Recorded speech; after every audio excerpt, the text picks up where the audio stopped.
Emily, are you in California? Yes, I am. Yep, we're up in the Bay Area. Yeah. All right, so let's see. Thank you everybody for coming tonight. We have a lot of guests, and I think we'll still have some more people trickling in as we kick it off. Tonight we have past District Governor Bob Kuck with us, who will be speaking about his experiences researching and writing a book about the French fur trade, or the French fur trader, right? Pierre-Louis de Nemours. I probably butchered that. Lormier. I took Spanish, not French. Bob is a very great addition to the E-Club. He's also a founding member of the New Knoxville Rotary Club, and he was a past president of the Rotary Club of St. Mary's. Past District Governor Kuck was the youngest district governor ever to serve District 6600. He is the founder of MESA, which he established during his year as district governor. After a successful career at his commercial real estate firm, Bob was CEO of Hunger Plus. For several years, Bob and his wife Linda also served disadvantaged indigenous communities in the Tarahumara and the northern, yeah. Okay. In the northern state of, how do you say it, Bob? Chihuahua. Okay, Mexico. Bob and Linda are dedicated sponsors of the Guatemala Literacy Project, which is the largest grassroots multi-club, multi-district project in Rotary, and we are very proudly the home Rotary Club of the GLP. Bob, thank you for agreeing to talk to us tonight. I'm looking forward to it. You can take it away. Okay, well, you're very welcome, and it's really nice to see so many friends I don't get to see very often. So, and I'm honored that you be here when you could be at a pregame football rally instead of listening to me. But it's great to be a part of this with you. Well, Jim asked me some weeks ago if I would talk about this book that I've been writing. So I think I need to tell you how I got started with it. I picked up a book many years ago about early Ohio history and found that there were footnotes in that book that talked about where various historic events took place. And one was not too far from where I grew up, and the town was Fort Loramie, and that's about 8 or 10 miles away. And according to this book, there was a French fur trader who established himself there in 1769.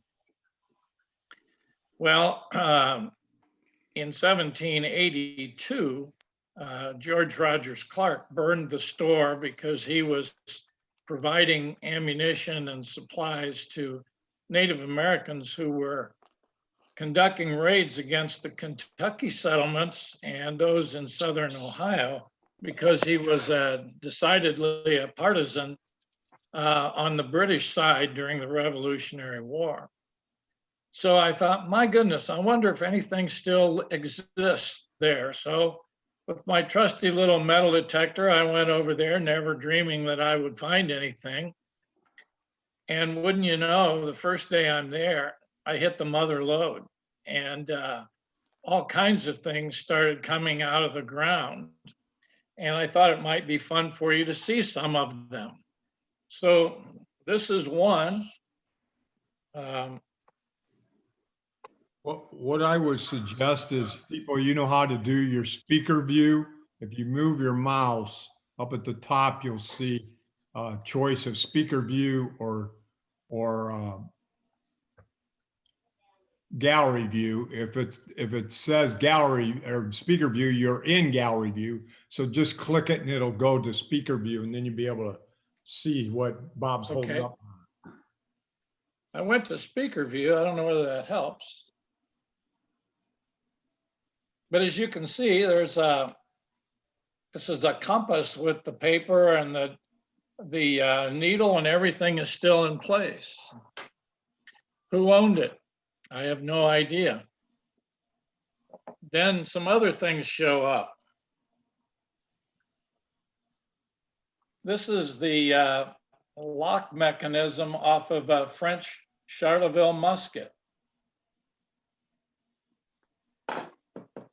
Then out comes a cannonball. And then there are many other things that come out too.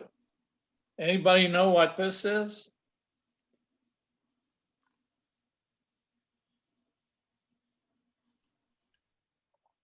Isn't that to replace divots on the green? Is it a mouth harp?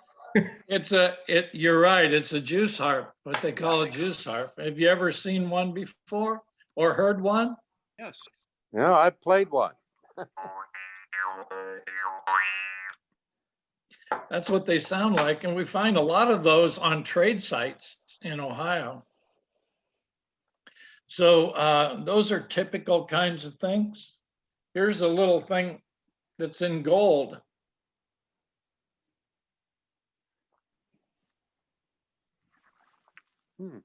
And there's, little things like this.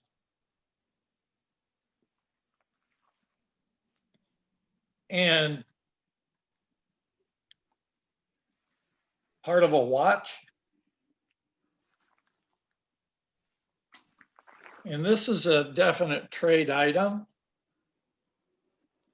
That's called a bale seal. So traders would import things like blankets in order to trade with the Indians, or they would ship out furs, and they would seal these packets with those bale seals so that there was no chance of somebody taking some of the material out of them. But then there's all kinds of other little things that come along with it too. There's a thimble.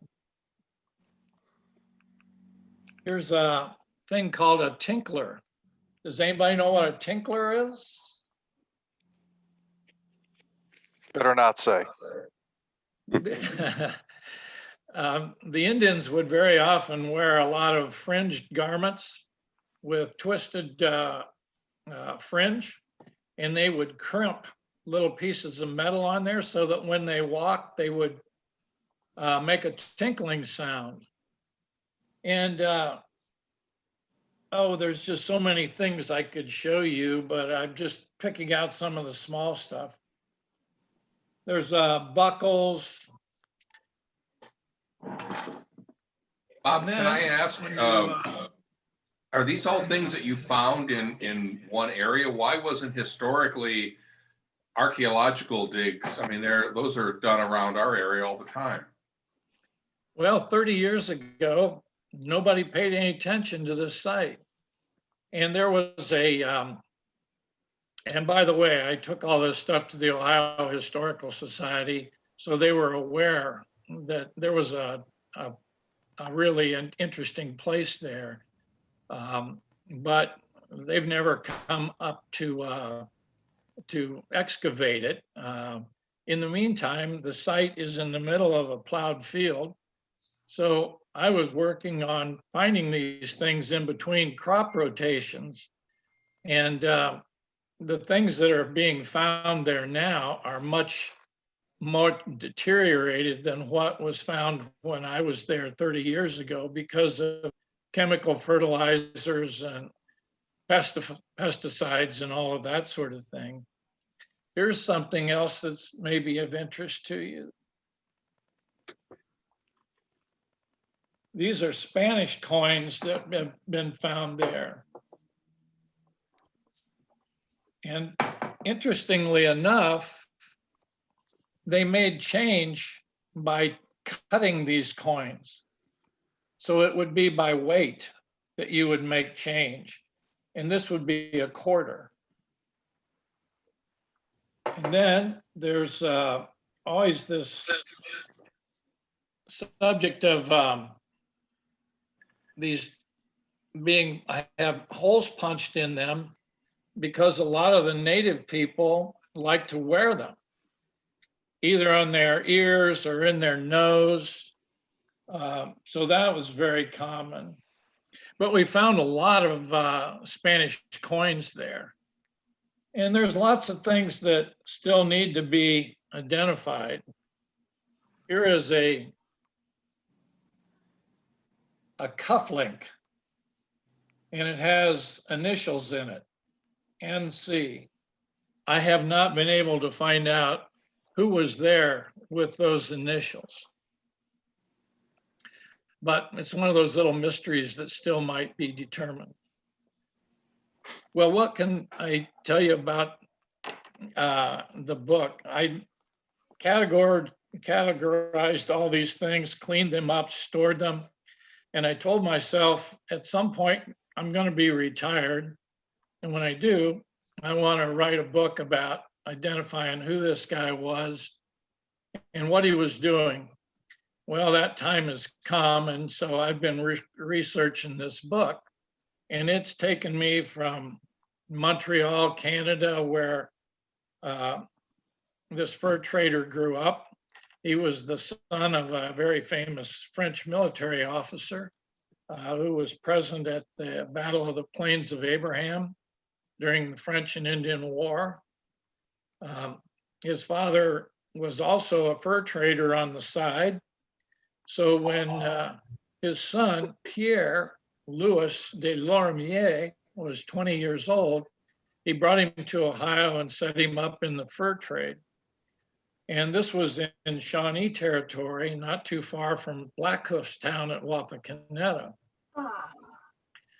So from Montreal, I've been to Detroit and then over to Missouri, because after he was burned out in Ohio, he went to Indiana and then over to Missouri and became the founder of Cape Girardeau, Missouri. Well, from there, I went to Oklahoma, because that's the site of where the Shawnees now reside. And I wanted to find out what still might remain in terms of oral history from the Shawnees that they might be able to share with me. So I've been able to get some help from particularly the chief of the Eastern Band Shawnees. And they all live up in the northeast corner of Oklahoma, right where it joins with Missouri. So it's been a very fun and interesting adventure trying to follow the faint trail of this trader and then write about him. Well, the problem that we have is that finding source material about him is very difficult. I've been able to find some things in with the man that he did a lot of trading with. I've been able to find a lot more material in Missouri than there is in Ohio, and almost none in Quebec. But I decided that what we needed to do, or I needed to do, was to write it as a novel, because just writing it as straight history, there isn't enough source material there. So this book is being written as a novel. And that's meant that I've had to research what's going on in other trading posts so that I would have an idea how to develop the dialogue that would be typical of the time. And so it's been a fun adventure. I'm almost finished with it. It's been through 2 edits now, and I'm looking at publishers to see how I can actually get it into print. And the title of the book is called Blood and Honor. I have to back up a little bit, because in thinking about all of this, I wanted to find out what it was really like to be among Indian people in the 1700s. And believe it or not, one of our club members helped me actually go to a place where that is actually happening. And Eloisa, are you there somewhere? Eloisa Robledo is a member of our club, and she was the head of the Coordinación Estatal de la Tarahumara, the Bureau of Indian Affairs for the state of Chihuahua. And in working on projects with her, she guided us into the remote regions of the Sierra where Native people still live in caves and little log houses. And it's just fascinating to see how they live and how they survive in such a hostile environment. So that all plays into this story because you develop a much greater understanding when you're living in and among these people, even if it's for short periods of time. So having kind of told you about this, I would like to open it up for questions because some people might have questions about things that have been found. Others may have questions about who this trader was and how he conducted his business. There are some very interesting accounts of his adventures. He had at one time been a part of a delegation that actually participated in the capture of Daniel Boone, very famous American on the frontier. And I might just tell you that he has a connection to the Lewis and Clark expedition because Lorimer's nephew was George Drouillard, who was the chief scout and hunter for Lewis and Clark. When he got to Missouri, he was living under Spanish control, and then the Spanish turned it back over to France, that Louisiana territory, and then Thomas Jefferson bought it from France. So he was going from one kind of jurisdiction to another during that period. And Thomas Jefferson, through a guy by the name of Captain Stoddard, really asked him to help manage this large new territory he'd just acquired that was full of various different Indian tribes. And Lorimer knew the languages for these people. And so he was a very important player. But Lorimer wanted something in exchange too. He wanted his kids educated. So his eldest son became a member of the first graduating class at the United States Military Academy at West Point. So these are all interesting interconnections that have been fun to write about. So now that I've kind of outlined the story and what brought me to it, I would toss it open for any questions that any of you may have. I've got a question, Bob. Can you put it in perspective? We all grew up in a world where we had roads. We drove from here to there. I've gone up to like Mackinac. I'm many times up there and understand about fur trading. Put into perspective how important fur trading was and the fact that the waterways were everything. Those were the freeways. They were, and oftentimes alongside the waterways would have been trails. Most of the roads back then were game trails. But if you look at Northwest Ohio, there was a real trouble going north and south because of the Great Black Swamp. And the Great Black Swamp was about 40 miles wide, and it went all the way from Sandusky over to Fort Wayne, Indiana. And it was almost impassable, so swampy. So one of the reasons that Lorimer set up his trading post where he did is because it was the major portage between various waterways. At Laramie Creek, you could go down to the Great Miami River and into the Ohio. If you went the other way, you could go north to St. Mary's and catch the St. Mary's River and go west to Fort Wayne. If you went further east, you could go to Wapakoneta and then get in the Auglaize River and go north. So that's the reason that his trading post was in such a strategic area because there were people going through there for generations. Explorers, trappers, fur traders, all kinds of things. Hey, Bob, Yes. up in Williams County, of course, we didn't have a lot of north and south going on, but we did have a major Indian trail, which is basically US 127 follows that route. Yeah. And so coming up from Defiance and the Auglays, and they followed this Indian trail. It was very interesting. Yeah.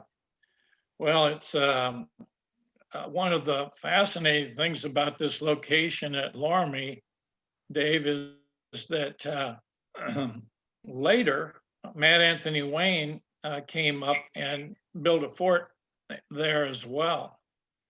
He built a whole series of forts all the way along the western border of Ohio. And Williams was one of 3 people who participated in the capture of Major Andre. Right. And so you've got Van Wert and Williams and Paulding, all 3 men. Those counties are named for those three people. That's right. Yeah. And Van Wert's gun is in Van Wert. So I didn't know that. yeah. And I don't know whether it's in the courthouse there or whether it is in the museum or what, but I know it's there. What were the So, years Bob, if that you had this? What were the years that this trading post was active, and how old was the gentleman when he started that? He was 20 when he came here in 1769. George Rogers Clark sent Ben Logan, a delegation led by Ben Logan, to burn him out in 1782. Okay. And it was determined that what he lost that day exceeded $20,000 in 1782. So he was a wealthy man. But it all disappeared in one night. Wow. But he left behind a very interesting journal. It's not very long, but this journal talks about a lot of his adventures, and it was very helpful in writing this book. Written originally in French, found its way. It was basically written in order to justify reimbursement by the British for what he lost. But the British never honored that because he wasn't officially a member of the British military. Right. Bob, were the Indians and the pioneers as savage battles as, in my mind, I picture it? I mean, you say they burned him out. Apparently, they weren't real friendly. Yeah, well, he was supplying the Indians for their raids against Kentucky settlements, and they were Shawnees and Potawatomis and Miamis and Senecas and Mingos and Wyandots. And I think he traded in a big area. And I think part of the reason for that was that I think he was able to bring a blacksmith to his trading post. And that would have been a huge inducement. But the part of what I've tried to do in this book is explain some of the brutality that you're talking about, because there's a big difference of opinion whether you're talking with whites or whether you're talking with Indians. And these stories on the frontier tend to be written by the victors. And I feel like I'm trying in this book to level that a little bit so that there is more understanding of what the Indians were dealing with, because we know what the whites were dealing with. Jim Schrader, the people that burned this trapper out were the whites. It wasn't the Indians that did that. Yeah, I understand that. I understand Okay. that. But it takes two whites and Indians to have a squabble. I've heard that. A big part of the problem on the frontier was the kind of people that showed up there. A lot of the people who came on the frontier were people who couldn't get along in civilized society. They were escaping the law. They would come west and live where they could live the way they wanted. That was a wild thing. So the Indians were dealing with a lot of the most problematic people that the white community had to deal with. The other thing that was going on that was so difficult was alcoholism. Yeah. Indians would always have,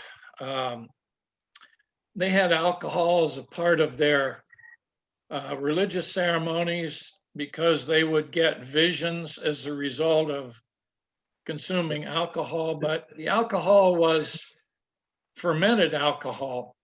When the traders came here with distilled alcohol, it was a whole nother game.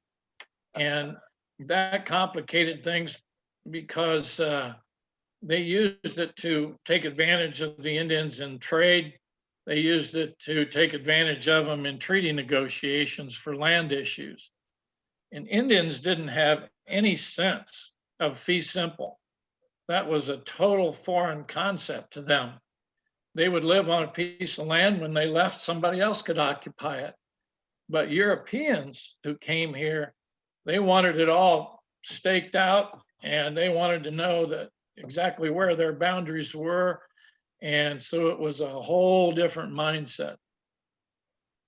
Bob, I wanted to share something with you. I find your research fascinating. I grew up in Hampton, Virginia, which was formerly the home of the Kicquetan Indians. Mhm. And one of my high school classmates is one of the experts on Indians of the East Coast in the US. And so I had heard that when Indian councils were getting together, they made decisions based on 7 generations. And what their effect of their decision was 7 generations out, unlike today's Congress. And so I wondered how long that was.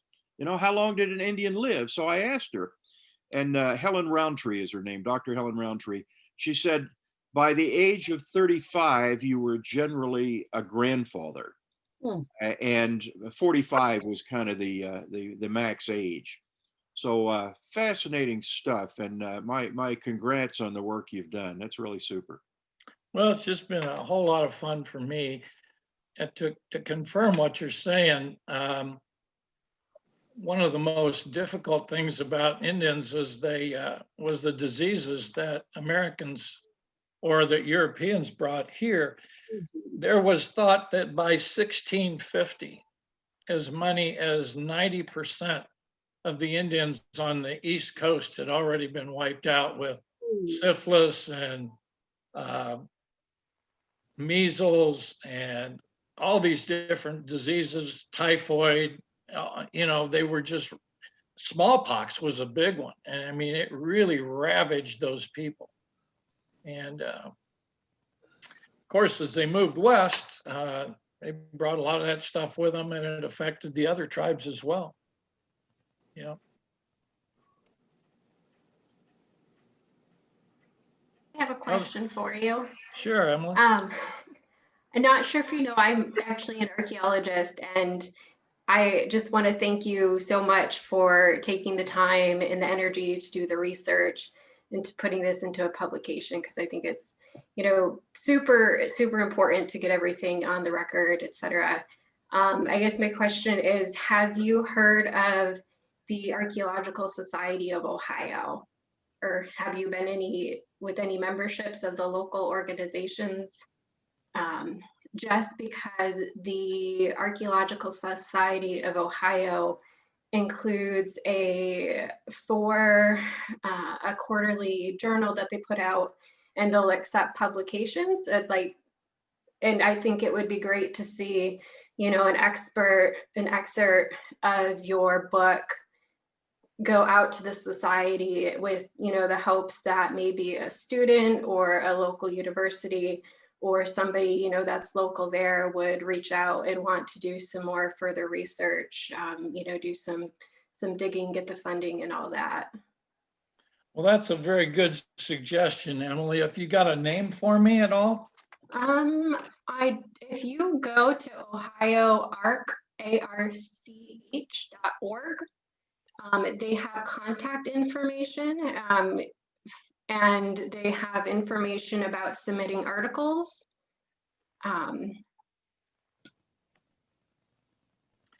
My experience has been that there's a stigma that exists between those who, like me, are amateurs but have a Right. real interest, and those who are professionals.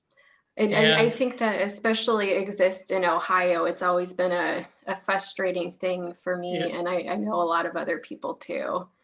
It's a frustrating thing for a lot of people because there'd be so much more synergy and so much more that could happen if people were willing to be a little more cooperative and not so high-hatted with respect Right. to academic credentials.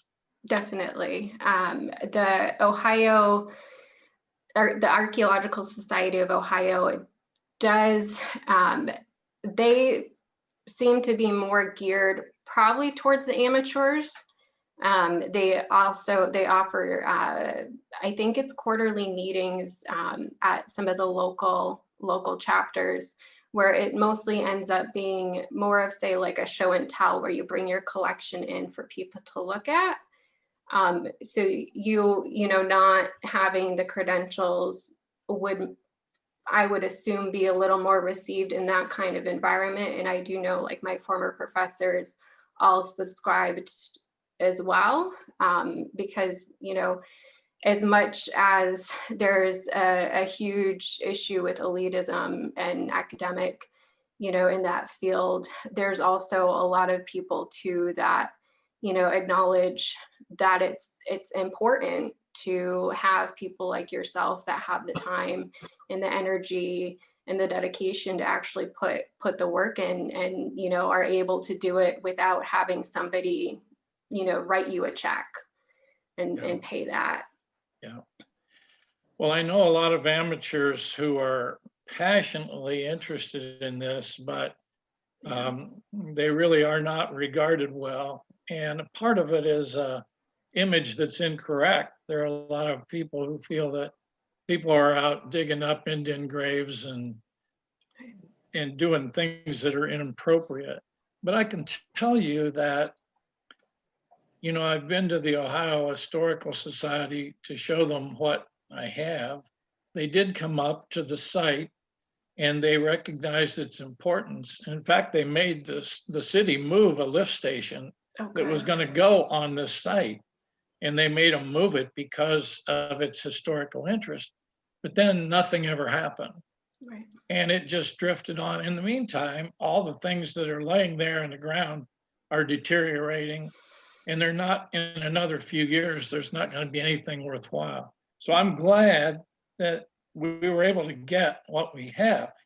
Now, the next thing I have to deal with is who should have it. Right. Should it be the Fort Laramie Historical Society? Should it be the Shawnee Indians? Should it be a moving exhibit that goes to Cape Girardeau and comes back here? I mean, I've already been approached by Cape Girardeau about bringing my artifacts there because they have very little of Lorimer's artifacts from when he was in Missouri. But this is an interesting discussion, Emily. I thank you for bringing that up. Oh, of course. Of Yeah. course. I So wish I had Bob, the how time long- to go do it. So Bob, if you had to guess, how long will it be before I drive to Delaware and see your book at the alumni section of the bookstore? Well, that's a good question. I've got a lot to overcome, I think, before it turns up there. in the publishing world, it's very hard to break in as a new author. Publishers want experienced authors that have proven themselves. And so I'm trying to get this book into publication. I may have to do it as self-publishing in order to see how it goes. And then if all of you want to buy multiple copies, it might really help me get to the point where somebody wants to pick this book up. But if not, I think it'll be an interesting thing for local people in Ohio to have. In Fort Loramie, there's been a long-standing belief that Lorimer was a Catholic priest. I can tell you he was nothing close to a Catholic priest. He was busy taking scalps along with the rest of the raiders down south of the Ohio River. And so he had a very interesting life. You know, Bob, that self-publishing might be the right way to go. It worked well for Frank Devlin. Well, that's true, Dave. Yeah. Well, I'd be honored if my alma mater thought it was worthy of including in the library, but we'll see how that goes, Ken. They've got they have a section for books written by faculty and alumni. Oh, do they? I wasn't aware of that. Yeah. Well, thank you. Maybe there's hope for me yet. You'll make it. The other thing I'd say too, Bob, is that if you actually are seriously looking for a place for your artifacts to go and you're sort of striking out, you've got the archives there at the university, and they might have an interest in that. Bowling Green has a really good program there as far as archival stuff. I'm sure Cleveland State University would take them too. I have connections over there. I know they consolidated their anthropology department, but they might still have the lab going. Well, I'd like for them to be someplace where they can be seen. They don't do any good in my garage in a bunch of plastic boxes. So I'll be happy for them to, see the light of day again and be observed by people. I'd like for it to be someplace where they're secure and where they also are involved in the story. Sometimes you get artifacts that are too far removed from their source. It's like having Egyptian artifacts in Cleveland. That might be nice, but they're really removed from context.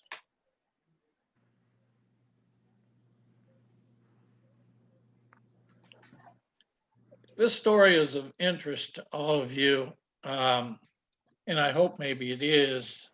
You really need to ask Eloisa Robledo to do a program for you, because Eloisa has been all over the Sierra, working with people who live like Lorimer and his friends lived in the 1700s. And she is a remarkable advocate for those people. And she can tell you a lot of stories about them. And the kinds of things that you learn about Native people that you might not get from books. When we were down there with her, she talked to us about how Native people often don't look you right in the eye.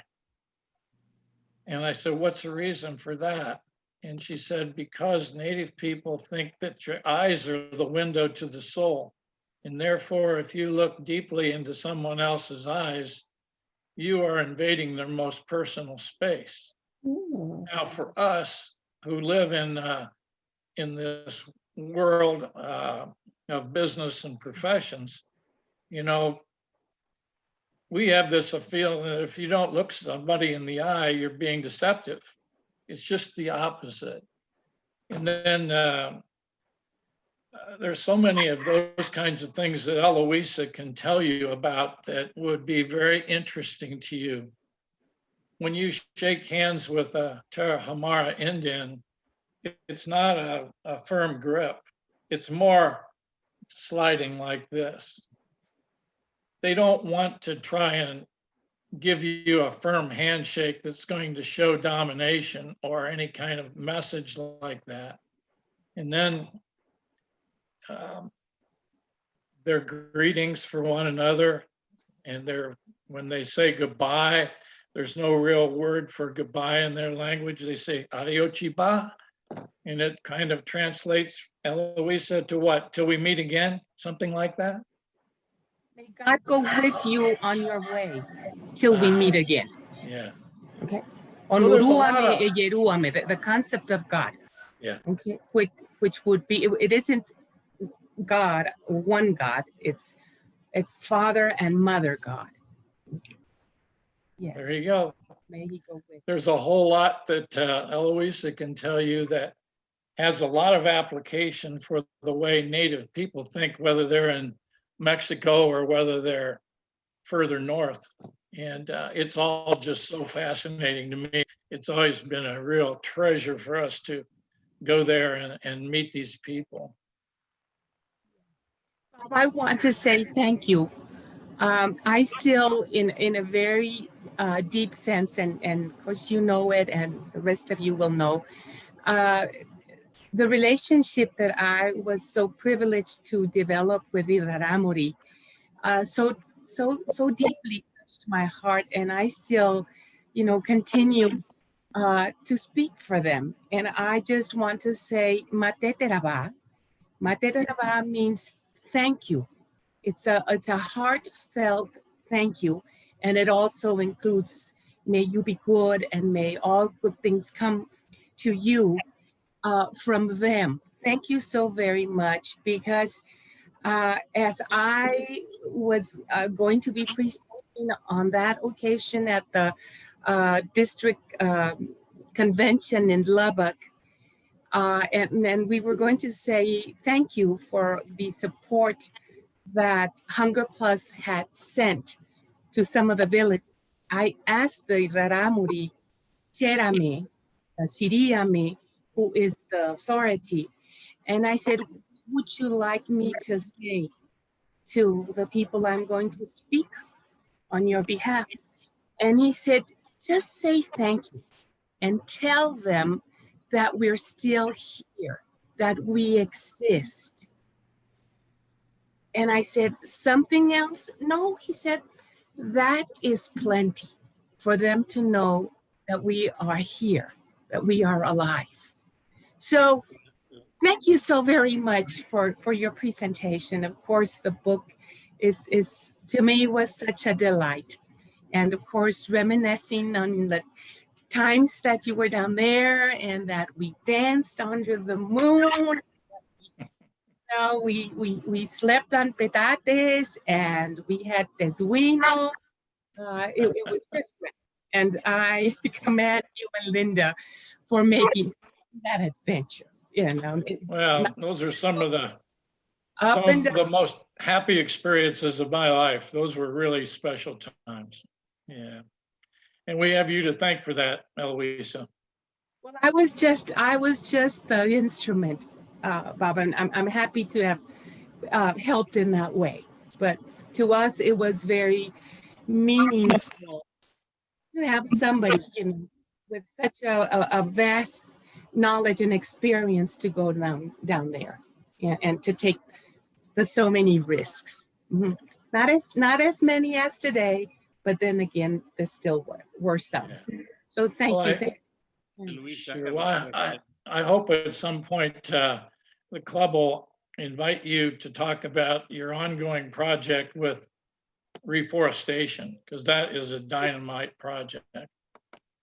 So. Thank you, Bob. Yes. If it happens, I will so very gladly do it, of course. Any other questions that anybody has? I had a kind of unrelated question, but I believe that Ahumada are some of the few tribes that never really integrated or intermarried with the Spaniards. Eloisa, you want to answer that? Well, they keep very much to their to their tribes. Okay, they don't usually. It might be a little bit easier for maybe a raramuri that comes into town to marry somebody else, but it's still a very tight culture. And that's been one of the things that has protected them. And then, of course, if the women still wear their skirts, that means that raramuri is still spoken and that the culture is still strong in their own ways of measuring their presence. Yes, that's one of their attributes that they keep together, okay? Even amongst the 5 different pueblos that live in the northern part in the state of Chihuahua. It's the raramuri that live up in the mountains. It's the raromori that live in the valleys, in the canyons. And then it's Pimas, Guarojillos, and Tepehuanos. So they stick to their own tribes. Yes, that is correct. And there's still, like there was on the frontier, a lot of prejudice. You might speak to that. I know that when we were down there with you, Eloisa, there was whites that wouldn't even use the same hospital if they knew that there were raramuri in there. And those kinds of things we find very difficult to believe here, but they're still typical there. And so anyway, well, as you can tell, there's a real wealth of knowledge available to our club with Eloisa and her understanding of Native people as they are in Mexico. And it's been fascinating for us and given us a whole lot more understanding. So Eloisa has been a wonderful ally of this whole adventure, and part of this book really is thanks to her and the understanding we've gotten, the greater understanding about Native people.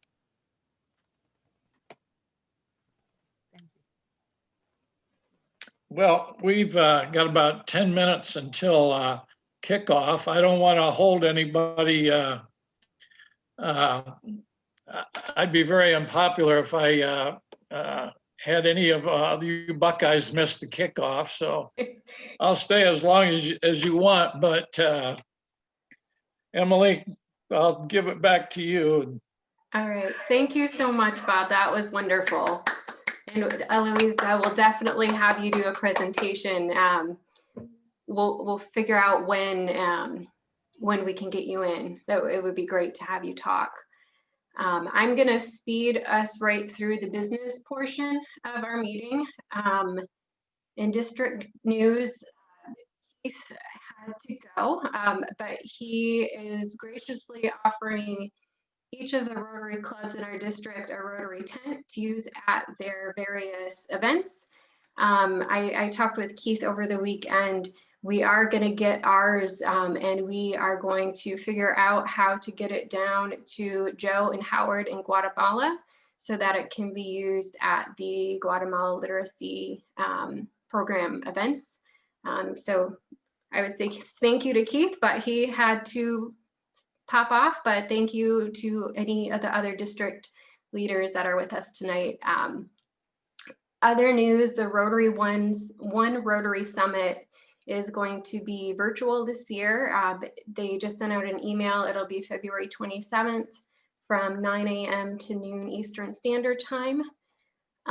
We also, the board is working on scheduling a planning meeting to talk a little bit more about fundraising and general planning for the meetings. Joe, looks like Joe popped off too. Joe and Dee, we're going to try to get the two of them together to figure out a time that works for the both of them, being the president-elect and the next president. And seeing as they're both in very different time zones, we will get that figured out hopefully in the next week or two. Sue and Jim both sent out the reports, secretary minutes and treasurers. If anybody has any questions, just send out an email and we can get those addressed. Membership looks like it remains steady at 39 active members, 1 honorary member. Nice to see you again, Jerry, if he's still here.